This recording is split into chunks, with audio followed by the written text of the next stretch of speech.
こんにちは皆さん。今日は数学とアートの魅力的な共通部分についてお話しします。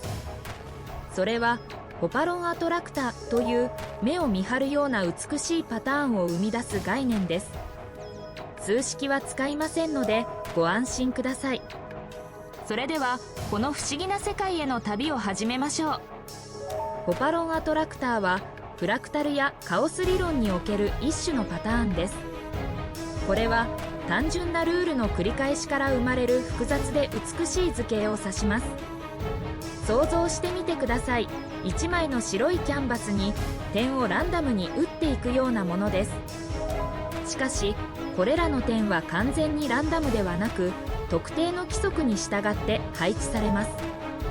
この規則性が予測不可能ながらも繰り返し現れるパターンを生み出し、それがホパロンアトラクターの魅力です。自然界にもこのようなパターンは存在し、例えば雲の形や山脈の連なり、さらには私たちの心臓の鼓動にも見られます。今回は数式を使わずにホパロンアトラクターをご紹介しましたが、この背後には深い数学的原理があります。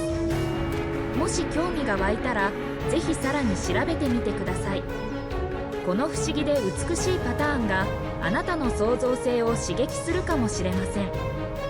それでは今日はここまで。このビデオが気に入ったらいいねとチャンネル登録をお忘れなく。次回もお楽しみに。